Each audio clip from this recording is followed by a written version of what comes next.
putih. Bye bye bye bye putih.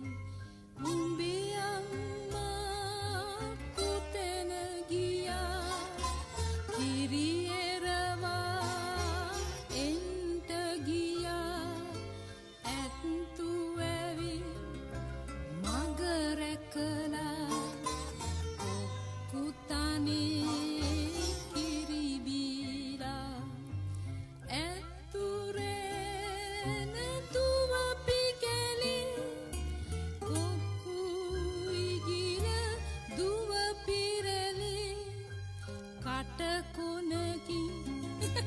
hina vela doi doi doi nadanna puta.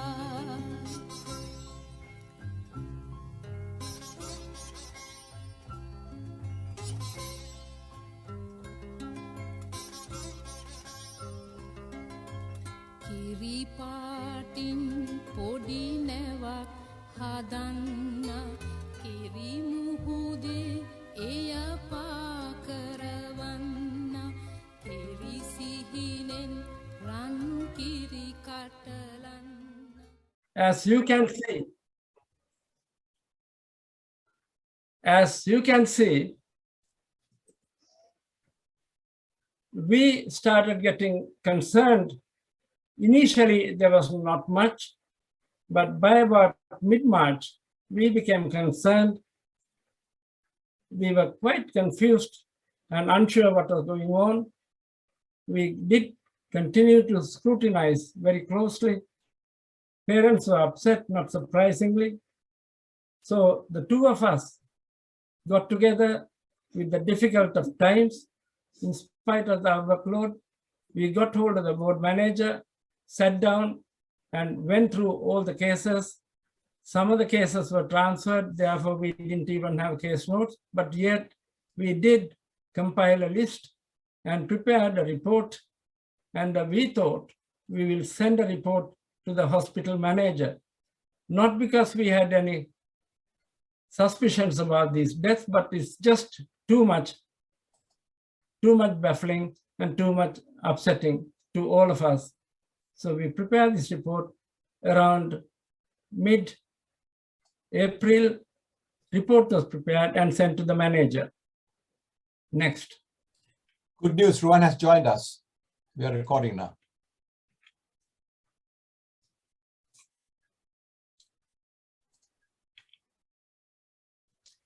Right. Now, within few days of our report being sent to the manager called us to a confidential meeting in his office. And when we went there, we didn't realize there was another stranger. The policeman was there and he introduced himself as Superintendent Clifton. And he asked whether we had any suspicion about somebody interfering with the events. And I certainly did not have anything because I thought everything had to be medically justified. I was looking for all the possible medical causes. My colleague had some vague suspicions, but he couldn't substantiate anything. So after much debate and discussions, the superintendent and the manager did feel the need to get another independent expert opinion to get it sorted out if at all possible. So we agreed, and who was the one who was selected was a renowned professor in the regional center, that's Sir David Hull, his late David Hull. We had great respect and admiration because he's a wonderful professor, very knowledgeable, unlike us, and he certainly has written a fair amount of books. Even now, Essential of Pediatrics was written by Hull and Johnston, which is being used, very popular book. So we agreed, even though I did highlight that he was not an independent expert because many cases were transferred to Queen's Medical Center, including the very death which I had written to and explained to him. Even then, I had no problems with him because I had great respect and admiration for his expertise and the knowledge and understanding. So he was asked specifically by the police to prepare a report and come up with his opinion. And not surprisingly, Sir David Hull did prepare a very thorough, detailed report, which was received within few days. Next. Now, this is the summary of that report. Remember, strictly confidential, but this is nothing confidential now. Everything what I'm going to talk today is all open to the public, but this was confidential at the time. This was only handed over to the police superintendent, hospital manager, the two of us, not even to the nurses, and of course, to the regional medical officer. It's important that I read this.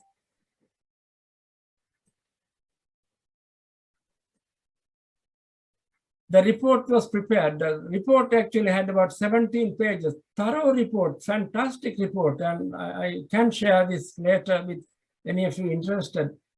But this was a beautiful report prepared by Professor Hull at such short notice. The report was prepared at the request of Superintendent S. Clifton of Grantham Police and Mr. N. Gibson, Martin Gibson, Unit General Manager, Grantham and Kesteven Hospital, full stop. It concerns 14 children who were admitted to Ward 4 in the first 4 months of the year and experienced unexpected life-threatening events, 3 of whom died. Children were identified by the 2 pediatricians concerned, Dr. N. Pereira, N. Porter, and C.S. Nanayakkara. Next para. The children have been numbered according to the date on which the unexpected events occurred. 2 were admitted to Ward 4 in January, 1 in February, and the rest in March and April. There does not appear to be any characteristic common to all or even some of the children. This is a very important statement. There does not appear to be any characteristic common to all or even some of the children. They have aged from 4 weeks to 11 years. They are presented with a variety of conditions, and their life-threatening event took many forms and occurred both during day and night, weekdays and weekends. Remember, no similarity, no commonality. They varied in their presentations. That's what he has highlighted, which we totally agree. Next. Continuing with the report, this is the third para in the summary. Such a large number of events in such a short time period is in itself worrying, absolutely true. However, the primary concern of this report arises out of the finding that one boy suffered from hypoglycemic attacks, that's low blood sugar, that there is evidence to suggest that he has been deliberately injected with insulin. I'll talk about that in a minute. From my scrutiny of the 14 reports, I reached the following conclusion. This is the most important, this expert conclusions. In my opinion, in one infant, there was no unexpected event. In further 4, the event was unexpected, but a cause was found and could not have been anticipated or avoided. In 6, the event was unexpected. Whilst there are reasons why it occurred, there are grounds to review the management. In other words, he's trying to highlight that we in a peripheral hospital are not that well managed well, unlike in a tertiary center. That's another matter. The clinical cause of in these 3 was not the same, and the causes are likely to be different. And this is very important too. Nothing was similar. That's really the important thing I will emphasize. Many events in medicine remain unexplained, actually true. However, in the light of the findings in the case of Paul Crampton, that's the 6-month-old baby who had these repeated recurrent episodes of low blood sugar or hypoglycemia, who also found insulin levels in his blood. I am concerned about some of the other children, in particular, Bradley Gibson and Patrick Elston. Now, Bradley Gibson is a 5-year-old boy who was admitted under Nelson Porter had evidence of lower respiratory tract infection or chest infection, radiologically found, but he collapsed and had a cardiac arrest and was given repeated shocks and was transferred after resuscitation to Queen's Medical Center, where he was kept for many weeks and finally discharged and sent back to us, but escaped with very little brain damage, fortunately. And this was signed by David Hull. You can see date as 5/5/1991. That's a pretty good, thorough report. This is the summary. What I want to tell you is the 5-month-old baby with hypoglycemic attacks was managed by me twice over during a weekend and resuscitated him, and he survived. Now, third time he collapsed when my colleague was present, and he was transferred to Queen's Medical Center and was looked after by endocrinologist Dr. Derek Johnston, and they did all the tests. And when they did the tests, only they found this high insulin levels with low C-peptide. We can chat about that later. So in spite of that, this report does not say anything about patients being transferred to Queen's Medical Center. He highlights that they were all managed by us and highlights this concerns he has expressed. So, next. So this is the report findings. I've just summarized for easy clarity. 14 cases analyzed by Sir David Hull. 1 case hypoglycemia, I told you, and we weren't sure whether it was accidental, deliberate, or criminal, but he felt it was deliberate. 4 cases, nothing unusual. 6 cases, unexpected, but no criminal suspicion. 3 cases, unexplained and unexpected. But the case, that's a hypoglycemia with high level of insulin, he recommended that police should get involved. Now, the police came in and we weren't terribly impressed with it, but we did allow the police to come in and gave them the full support. And you can imagine the police coming in and asking all the details. They didn't understand anything about bronchiolitis, terminal care, or renal failure or anything. But we had to explain all that, give the medical terminology. And the police then, after a few weeks, from the records, nursing records, medical records, and attendance records, everything, they felt a nurse could be taken to custody, that's Beverley Allitt, and she was taken to police custody. But sadly, she had to be released because there was no direct eyewitness evidence, no other convincing evidence. So she was discharged. That was around May 1991. Next. Now, the police inquiry continued, which is not surprising, and we were very supportive. But what that meant was, what we didn't know at the time, but later came to realize, that the police, not surprisingly, suspected all the ward staff.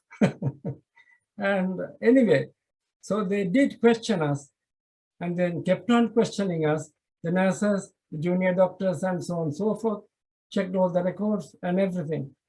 But what was a little bit worrying, bit unusual, instead of the hospital managers telling the public, look, there is a police inquiry, we will keep you posted. They didn't say anything.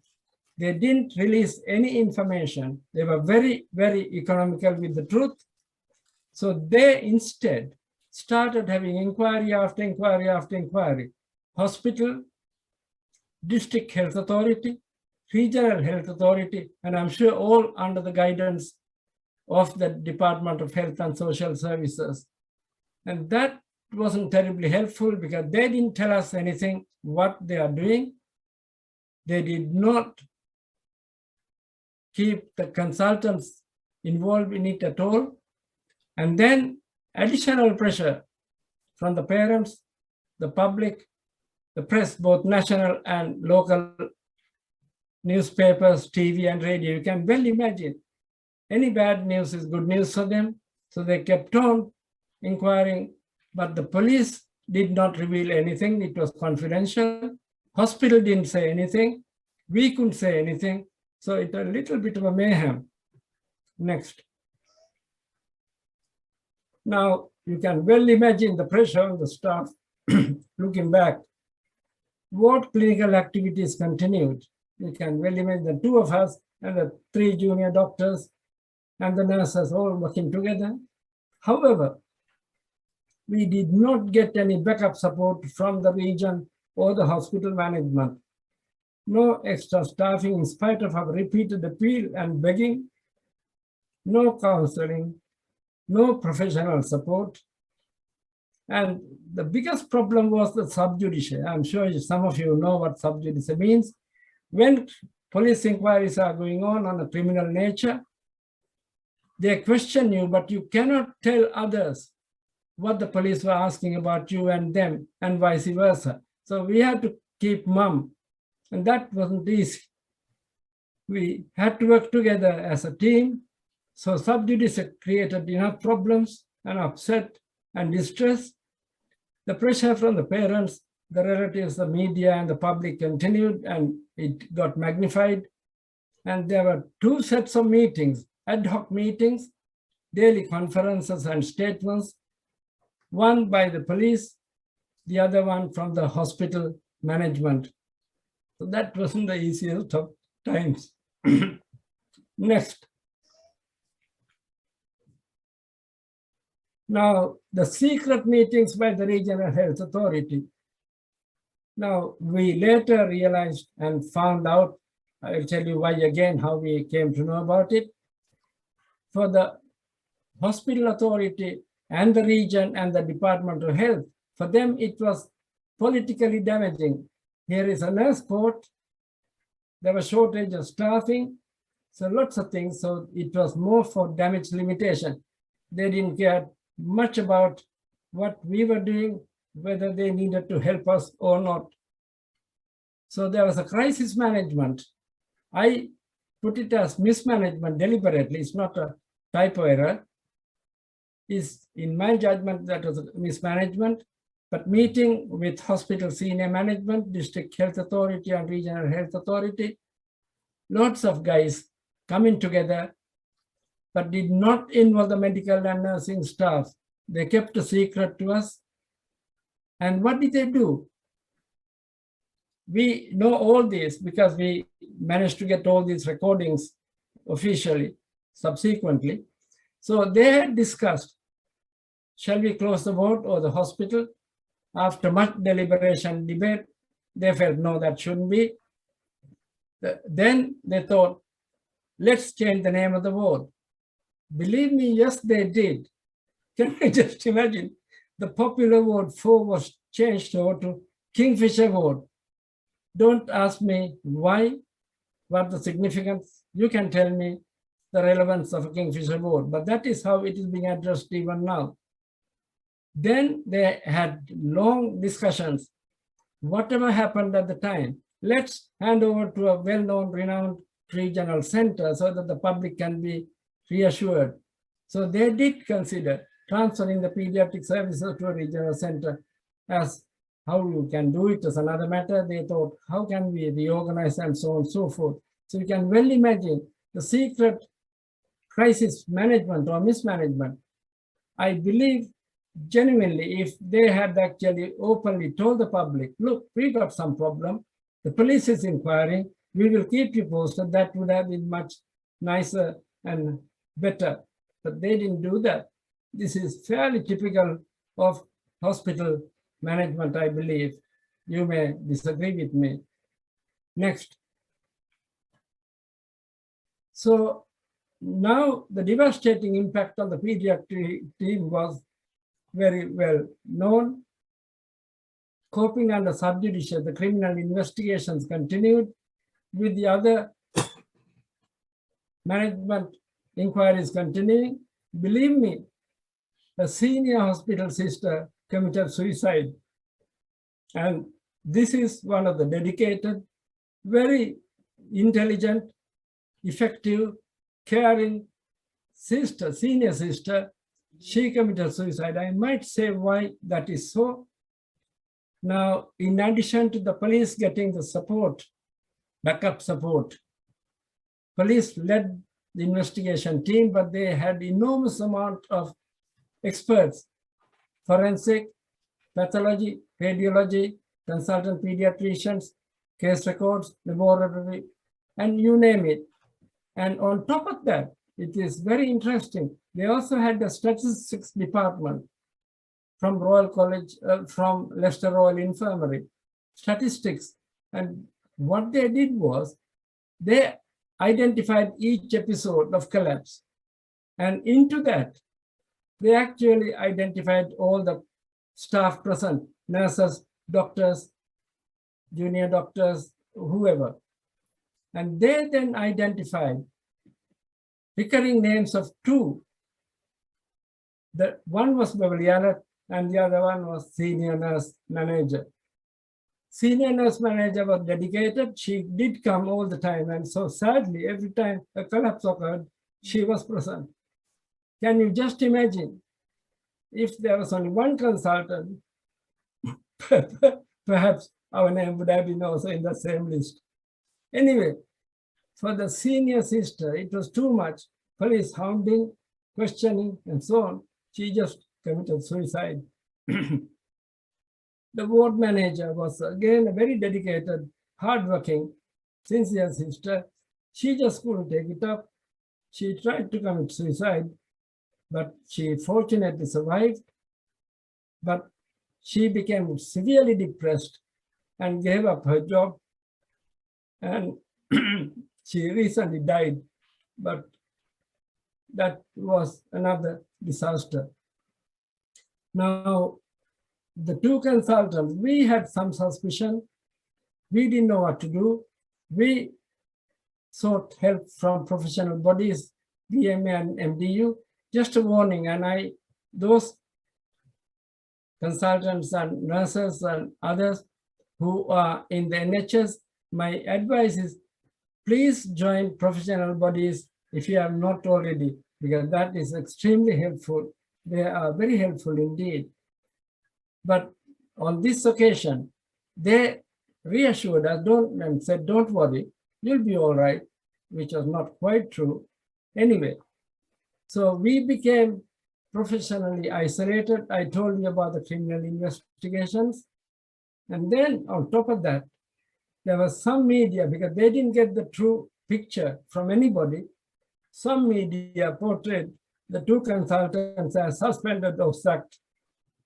That wasn't terribly exciting too. The only support came from our close families and friends. Next. Now, police inquiries continued, and I really want to highlight you first on this photograph on the left. You can see two smiling faces. The nurse holding a baby, and that is Beverley, and the one on her right is the mother of that baby. And this is Katie, one twin I told you who was brought and confirmed dead in the casualty department was her other twin, Becky. And when she died, the parents made this nurse a godmother. Can you believe? That's the level of respect they had, reliance they had, confidence they had on this nurse. It's not only the parents, almost all the ward staff had no problems with this nurse. Even I didn't have any concerns about this nurse because she was very quiet. She did attend to whatever I wanted when I asked for help. So at the time, remember, the parents had great confidence, and you can see the loving, smiling faces because the nurse was a godmother. Now, the nurse was charged after several months of detailed police investigations, and it was around 8 months later or 7 months later, somewhere in November 1991. Now, criminal and management inquiries continued unabated, and the departmental inquiry, I told you, they said they will complete the inquiry report, and they did complete, but under the guise of the sub judice criminal investigation, they did not release the report, but only release the recommendations of what they did. And I'll tell you in a minute why that is so. So this picture on the left is very, very upsetting, but that is at the time, everybody thought this nurse was wonderful. Next.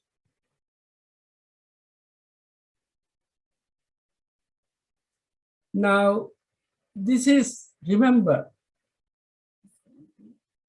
that this is Kate Phillips, the one who was holding, the baby was holding on by the nurse. This was given to me by the parents, to Dr. Nanayakkara and all staff on Ward 4. Thank you for the gift of life. With love from Katie Phillips and family. She, after the other twin was brought and confirmed dead at the casualty, they called me because I was interested in cord deaths at the time. And I attended the casualty, and then when I realized that it was one of the twins we had looked after, they were born 10 weeks preterm, and I couldn't believe it. I then felt that this baby should be kept under observation because identical twins sometimes can have similar problems. So the parents were reluctant, but I repeatedly insisted, and they admitted her. She then collapsed a few times afterwards, but then subsequently she was transferred and was in intensive care at Queen's Medical Center for many weeks, and eventually ended up severely handicapped but alive. And that is why parents are so happy. They wanted to thank us for the gift of life. Next.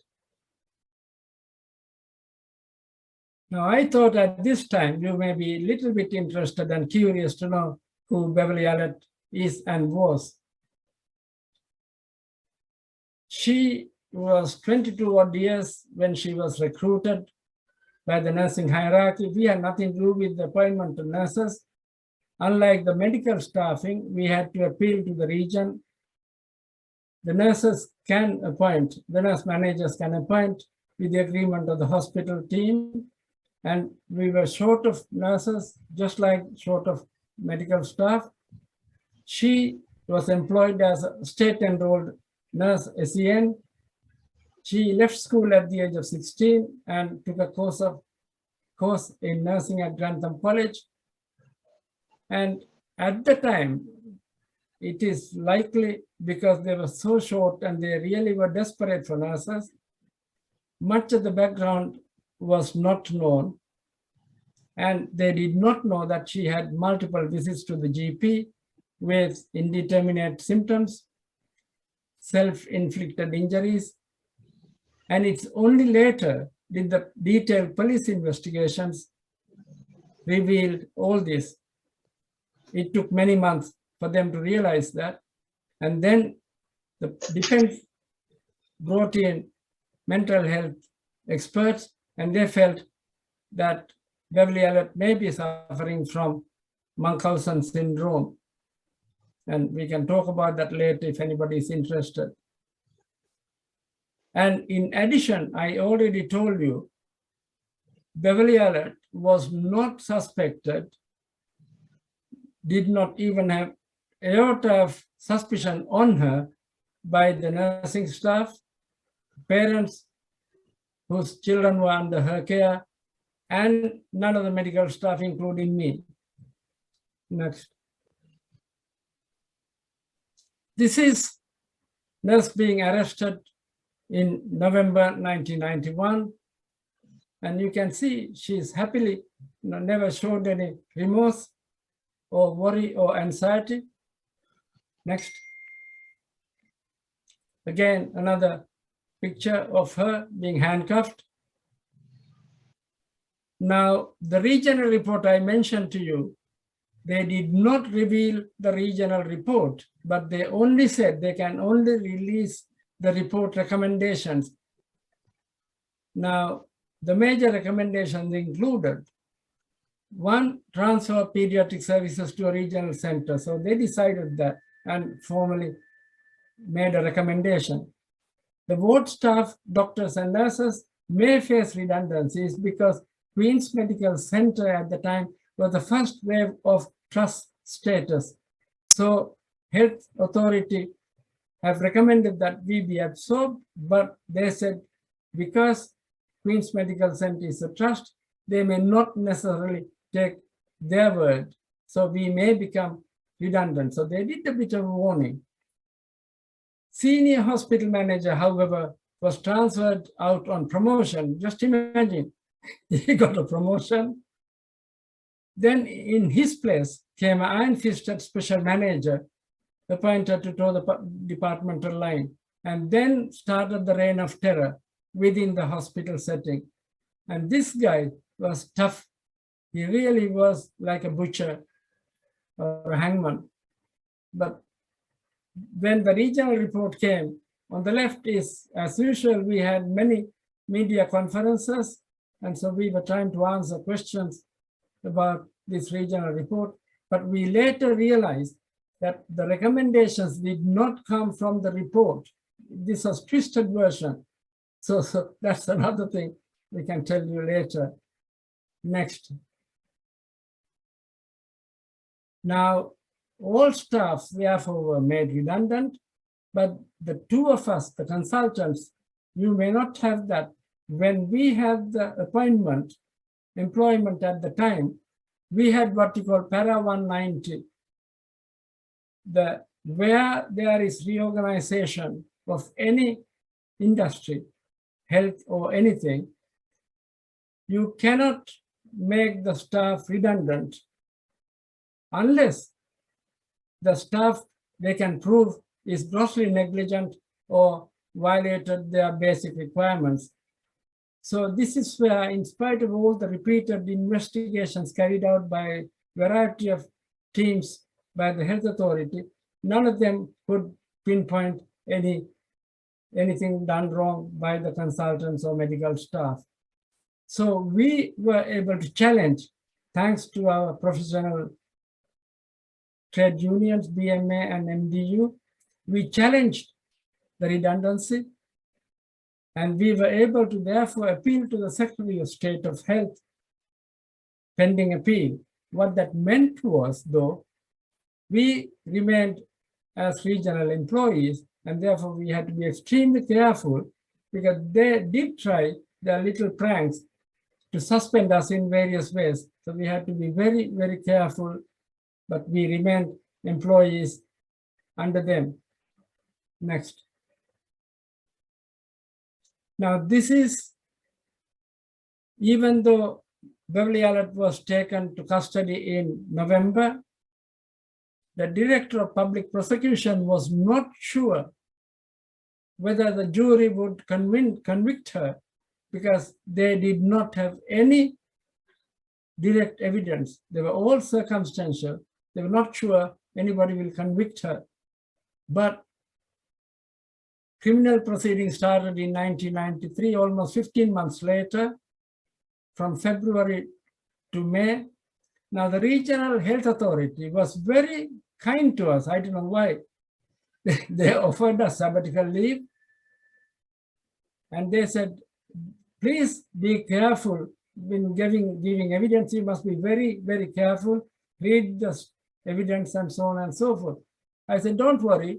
I'm happy to do the on-call and clinic work. I can go to courts and give evidence, don't worry. But they still offered us the sabbatical leave. My colleague was very happy to accept it, but I challenged it, but never mind. They appointed 2 locum consultants. They obviously wanted us out of the scene, isn't it? So Nurse Beverley Allitt was charged and committed to Crown Courts. And we had to give evidence virtually daily. And that wasn't easy because giving evidence, the defense counsel wanted to prove we were the culprits, not Beverley Allitt. So the defense barrister was tough on us, questioning us about management and so on and so forth. They knew a lot of medical jargon, so, but we survived, I believe. This is on the left. This is actually caricature courtroom scene prepared by one of the artists, and they gave it to me after the court scene was over. And what you see, I don't know whether you can see it, on the extreme left is me, not the back, the front of it. And I am being questioned by prosecution counsel Jean Goldring, QC, and between me and prosecution barrister is Judge Justice Latham, and just in the middle is the jury, and extreme right about the middle is Nurse Allitt. So this I have still with me. It's another souvenir. Anyway, they've done a caricature that looks like me, except I'm too dark there. Anyway, so now, but what I want to say is this nurse did not attend the courts every day. She had lots of problems. She lost weight. She had lots of ailments and illnesses. So they delayed the hearing for some time, but subsequently, with the agreement of the defense counsel, the court hearing continued. Next. Now, this is the criminal court verdict, 1993 May.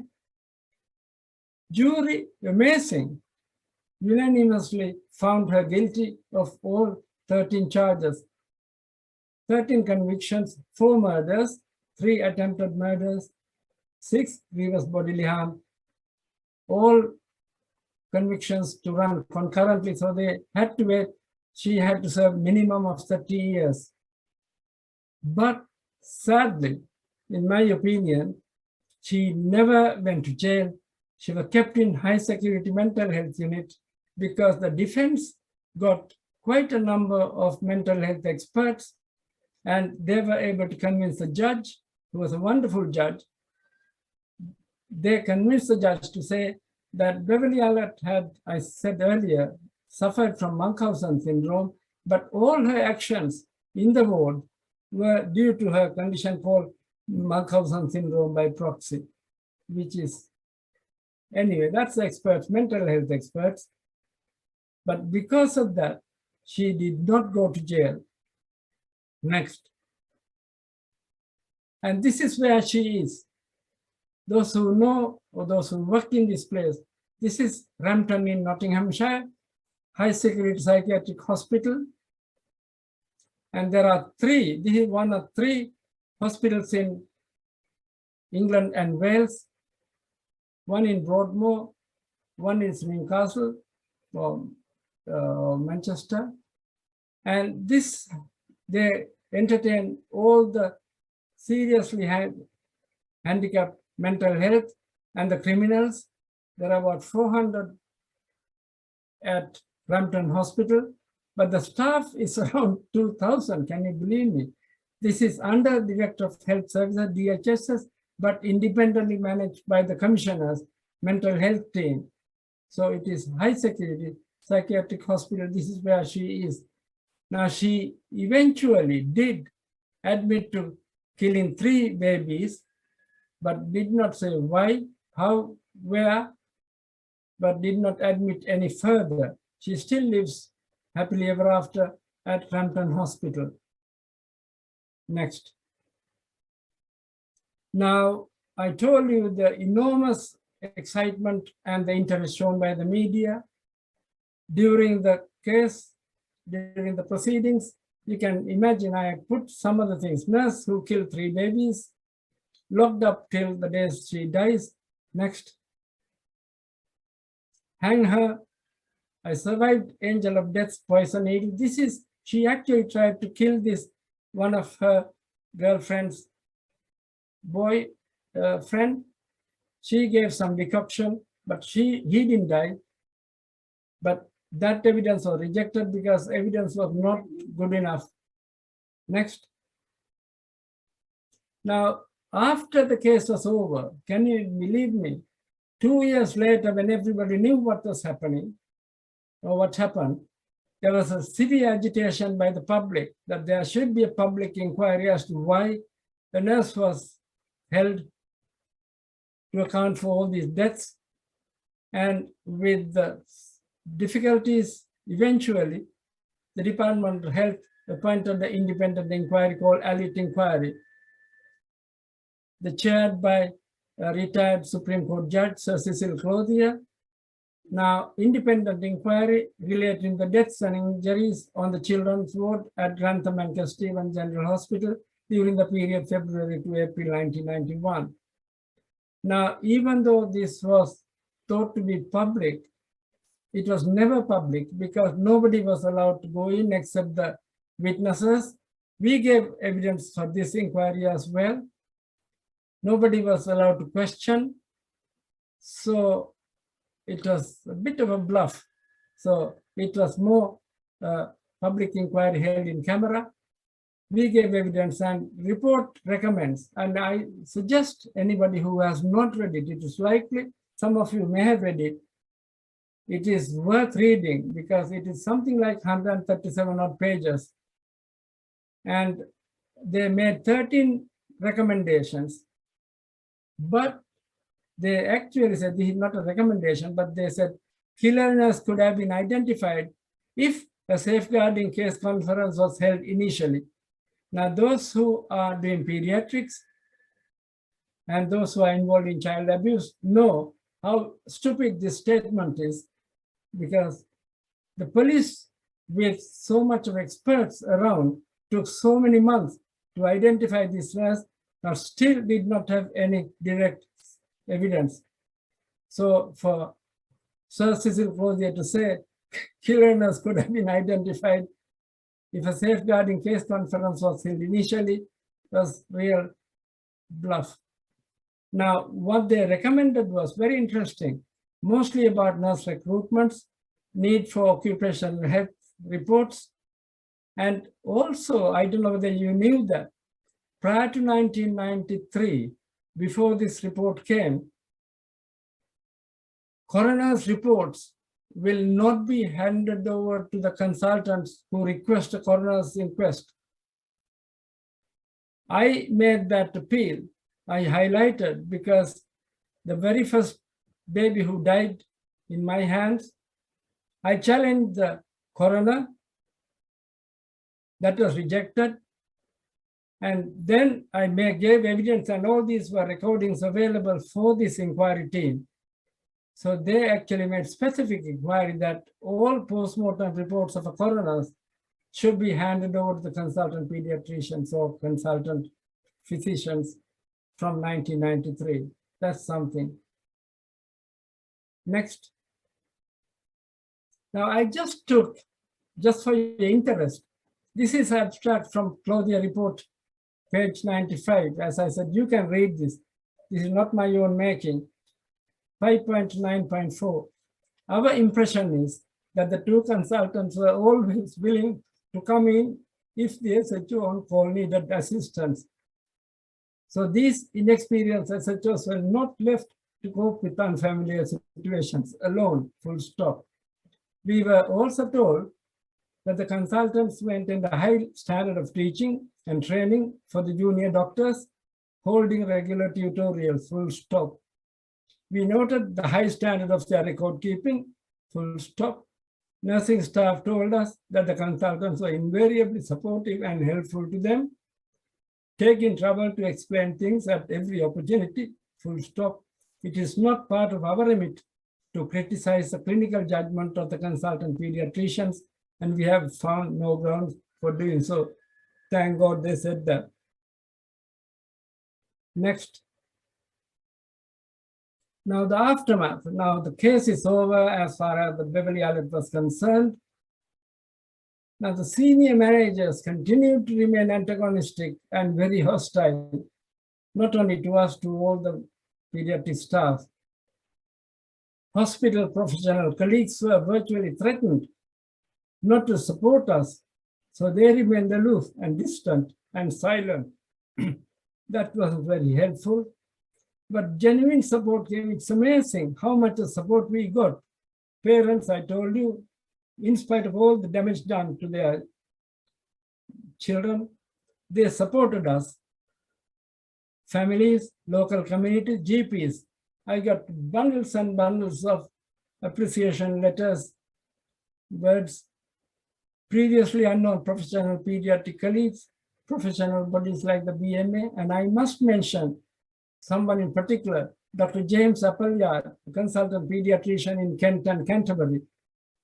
He was completely unknown to us, but he is a guy who actually, having read the report initially of some, he kept writing lead articles in the BMJ, British Pediatric Journals, and many other lead articles.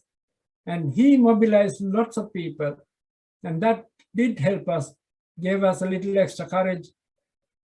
And that was fantastic. But then we had our close friends and family members who supported us in various ways during the height of trouble and difficulties. Next. Now, employment issue. I told you the redundancy, we challenged it, and therefore we were fighting Department of Health, pretty powerful rock, and then Queen's Medical Center, and that wasn't easy. So we had repeated meetings with the legal experts. Remember, the BMA and the MDU, they spent over £25,000 for barristers and others on our behalf. We didn't pay. So that was fantastic. So, but meeting after meeting in London, we spent several weeks and months. Next.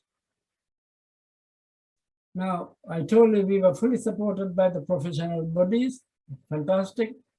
We eventually, after many weeks of giving evidence, being cross-examined, we had a successful departmental appeal.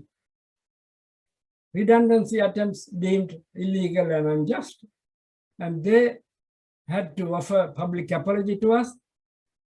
And then the legal verdict was that the two consultants must be given their jobs back. Now, I openly told them I don't want to be under them under any circumstances, so I resigned. I didn't want any job, but I supported my colleague, and he eventually got a job in Nottingham, but not Queen's Medical Center, but in the community setting.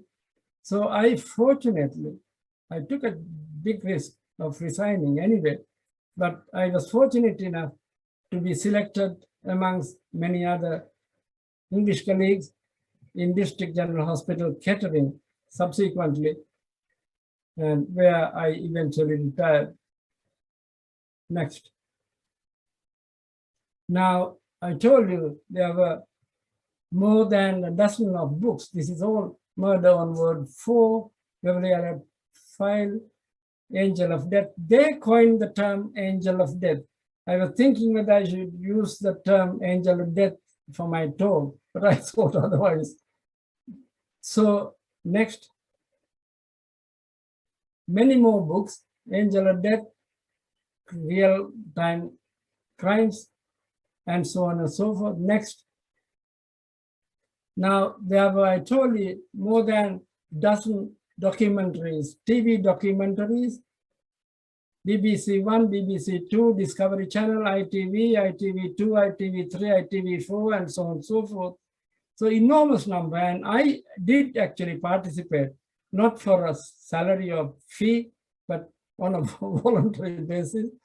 I thought I'll try to tell the story, the truth, and this is some of them. World's Most Evil Killers, Killer Nurse, Born to Kill, Crimes That Shook Britain, Lady Killers, Angel of Death, Our Toughest Cases, Beverley, Allitt, and so on and so forth. They are still available on Google if you want to see. That's something. Next.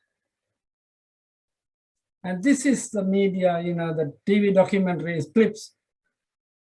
Next. Plenty of them. Next. Next. Next. Just glimpse. Now, who were the victims? You ought to remember. My heart goes out to all children who were affected very badly, either murdered or attempted murder or harmed, and their families. No two words about it. Still, most of them communicate with me. The medical and nursing staff in Ward 4 are, none of the nursing staff actually appeal. They took their redundancy. It's a shame. Families of staff of Ward 4, the local community lost out because the hospital is downgraded. There are no more inpatients, only hold outpatient clinics. But who benefited was the regional center, Queen's Medical Center, because they publicized appointing 5 extra consultants with different specialties. They did appoint the 5. What they did was each consultant attended Grantham Hospital and held an outpatient clinic. So altogether there were 10 sessions of the 5 consultants attending Grantham, when 2 of us had 20 sessions. So it was downgraded. So the community lost, the people lost, all our efforts lost. So there are many other victims, but that's the highlight of some of the victims. Next. This is some of the TV. Next. Now, are there any lessons to be learned? Of course, yes. I continue to say, if not for our record keeping, High Court, Crown Court judge and the prosecution did thank us for our excellent record keeping. So please keep contemporary records. Do not alter it, erase it, or if you have anything, add it as a separate thing. So that's a very, very important for everybody who's in any service. Now I have something about the trust and the team effort. This is where I'm not sure after this event, how you can have trust and work together as a team. Can I, if I describe something and if I say, this is the prescription I want, how do I know whether the nurse is actually giving what I have prescribed, or whether she'll give double the dose or half the dose or different thing? So that's the difficulty I have. But I always say, believe in yourself and do not lose heart.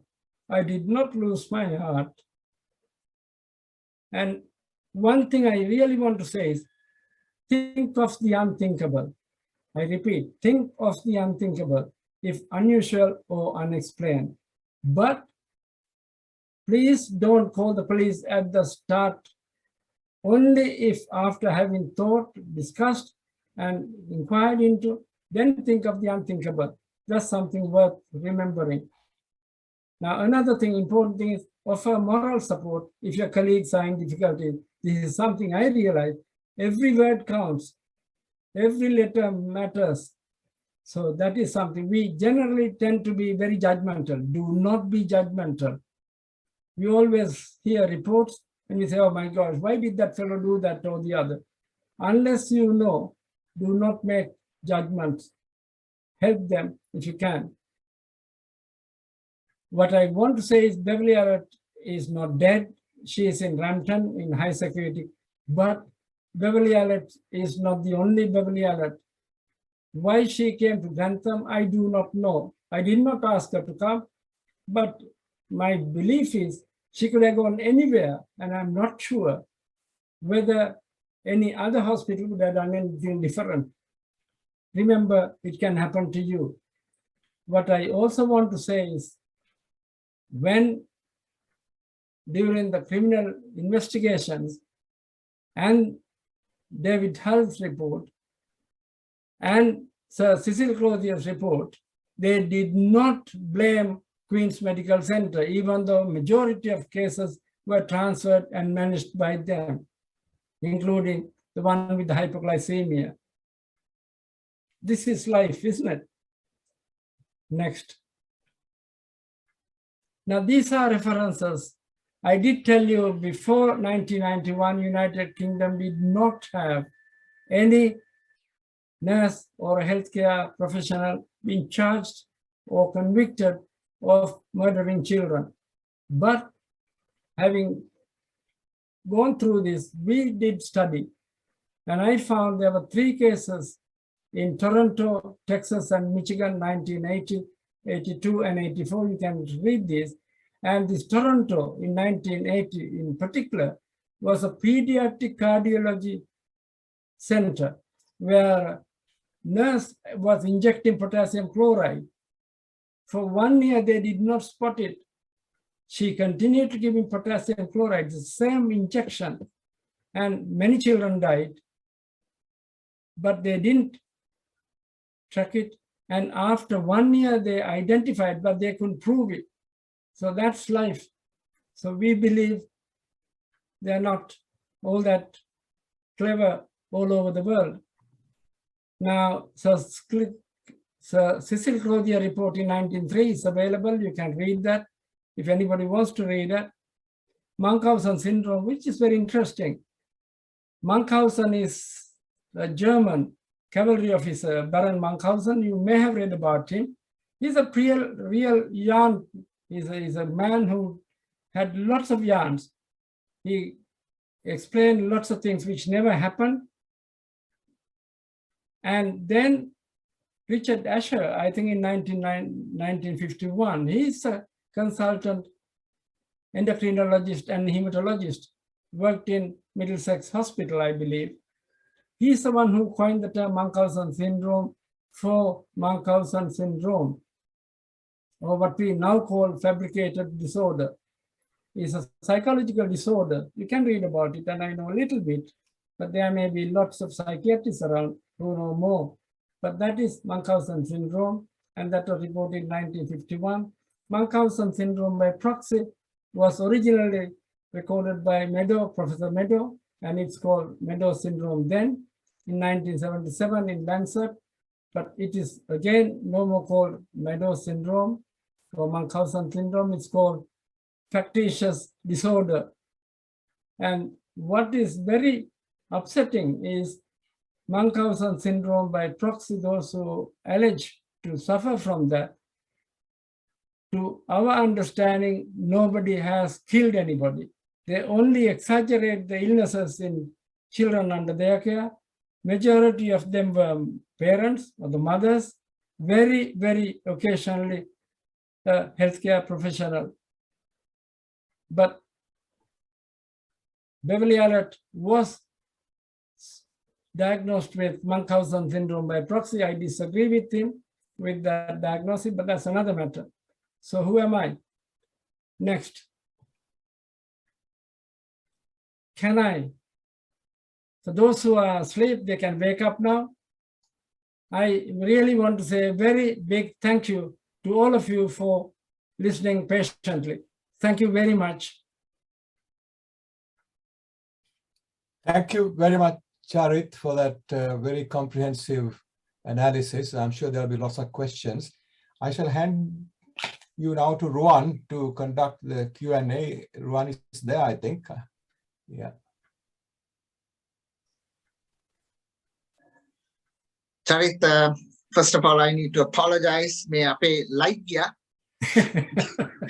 Again, light gear. So, Lanka light gear power cut. Anyway, so I'm back. So I missed the first bit of your lecture, but I managed to capture most of it. So I will probably try and publish this very soon using your PowerPoint presentation. So I have several questions to ask, but I think it's my duty to give a chance to the audience who's probably itching now to ask questions. So this is the time for everybody who would be happy to open up the video so that we could see who you are. And also when you ask a question. Thank you very much, Ruan. I miss you, but I'm glad you didn't question me. So that's good news. But I hope you're light hour then. Light hour. Babulano. Babulano. Thank you very much, Ruan, for your interest. Yeah, I'm very much obliged to you, but I'll thank you once again later on. But let's go for the questions. You can just shout out, or if you know how to put the hands up, you can do that. This is your chance to ask questions. I will show my questions later. So I can see Charith Nanayakkara. Go on, Charith. Thank you, Rohan. Now, this happened nearly about 30 years ago. Does Dr. Nanayakkara still thinks that even at this stage, something like this happens? Will the regional health authority have the same stupid conclusions out of an investigation like this? At this day and time, will they have such conclusions as to make the whole staff redundant in the local facility? Will the region take the same view as they took 30 years ago? Thank you very much, Charith. I think this is the difficulty we all face. The administrators think differently. Now, for them, they want to safeguard their skin. No matter what, anybody but them are guilty of anything. So be aware. That's what I really want to warn. If you are working with any, whether it is private or public, safeguard yourself. Don't be overprotective, but tell them what you feel like. I was a little outspoken. That's one of the reasons they feared me a little bit. And they tried to kick me out as much as they could, but I stood my grounds. So I was able to do that. Not everyone can do that. So yes, be aware, be careful. I hope that's the answer I can give you. Thank you.